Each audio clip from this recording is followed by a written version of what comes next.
Top three exercises to be able to reduce arm pump: back squat, deadlift, bent over row. So the biggest problem that happens with arm pump is, especially if arm pump gets worse as you keep riding, is the rest of your body is not doing as much work. It's getting fatigued. So instead of your legs doing the work, instead of your core doing the work, instead of all these big powerhouse muscles doing the work to be able to keep you on the bike and get you into position, they stop doing as much work. So instead of having 80% of the load going through most of your body and 20% going through your arms, that ratio starts to change. Okay, our legs and the rest of our body do less and less. That goes down to 70%, to 60%, to 50%, to 40%.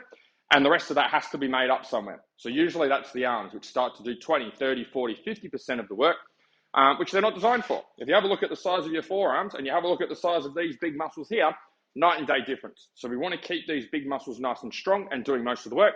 In this video, I'm going to show you how to perform these three exercises so you can get them transferring over to the bike so you can reduce your arm pump and enjoy your riding more.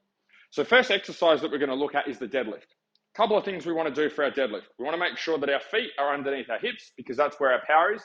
And we also want to make sure that when we're lifting, we've got our back nice and straight. Okay, we're not rounding or we're not extending or doing a whole heap of crazy stuff. First thing that you're going to need is you're going to need a weight bar and some bumper plates. You can set up at home or you can go to the gym and get some stuff. It's not too expensive to be able to get hold of. So feet underneath our hips. We're going to have our hands just outside our knees. And what we're going to be doing is pulling up with our chest into a standing position. So important thing when we're doing the deadlift is don't rush the exercise, okay?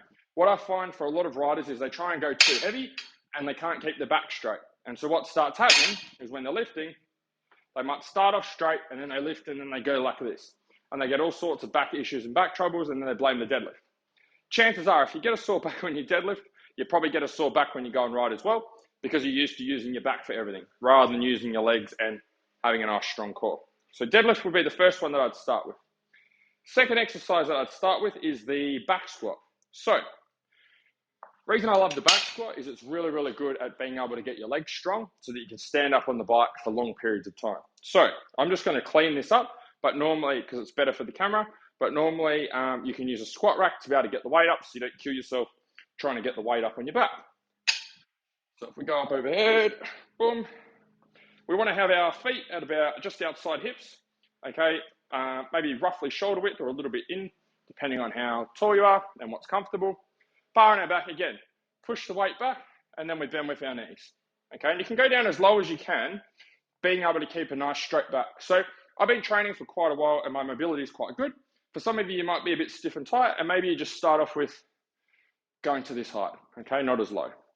And that's great. The main thing we want to do is we want to make sure that we're using your legs and we're keeping your body safe so that you're not getting hurt doing your training. Because at the end of the day, the reason we're training is to get better at riding, not to set world records and kill ourselves. So that's a squat. Make sure you push your knees out. Make sure you keep your back nice and straight. Third movement. It's hard to speak and train at the same time. Third movement is bent over rows. Reason that I love bent over rows, okay, which I'll show you what they are,